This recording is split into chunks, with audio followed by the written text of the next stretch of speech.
the wizard's tower went a little rogue. Spit out a little magic. Don't think you're helping much, little friend. Is that Garenhoff? The new expansion is out and I have played quite a bit. Not as much as I would have liked, but enough to get a first impression.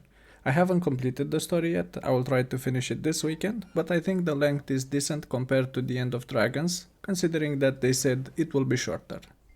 Speaking about the story, I will try to keep this video as spoiler free as possible, but some monsters and open world events will be featured in the video.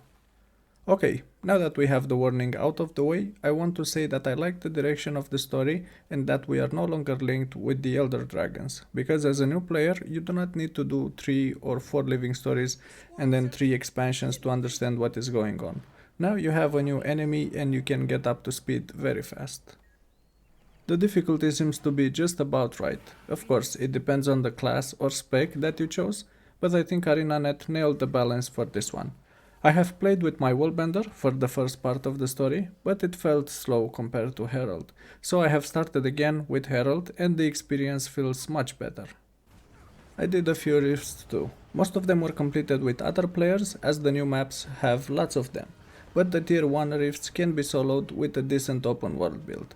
I am more worried when we will have to farm for the legendary armor, because you need a mastery to craft higher tier rifts and the rewards are not that good. So at the moment there isn't much of an incentive to do higher level rifts.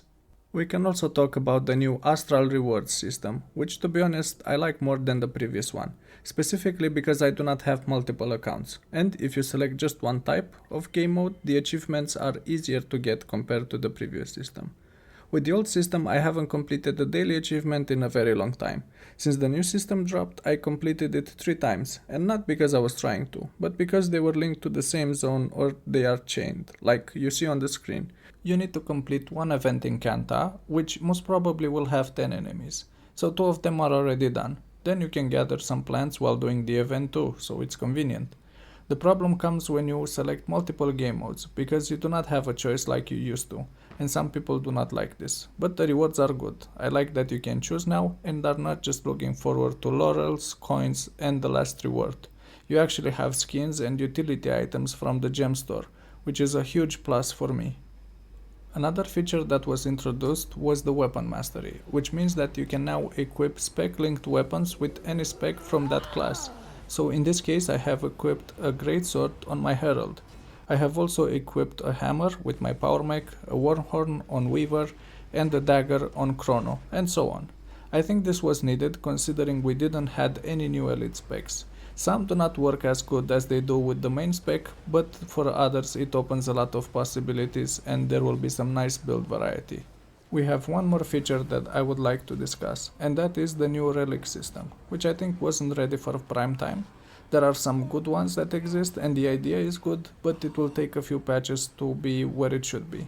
At the moment I do not even know where I can find relics and how to craft them. I had 2 random drops from events in Skywatch, but they are meh.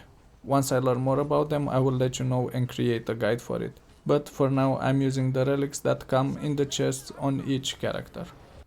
Overall, I think this is a nice expansion. I'm looking forward to see the rest of it. The maps are beautiful and the verticality is nice, especially for the Griffin.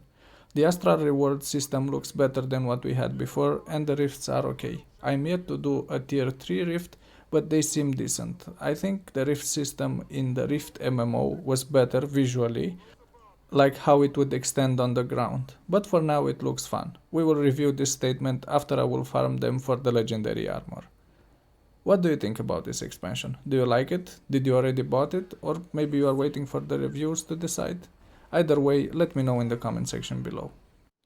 If you want to see more content like this, please let me know in the comment section below. And if you enjoyed the video, please click the like and subscribe buttons.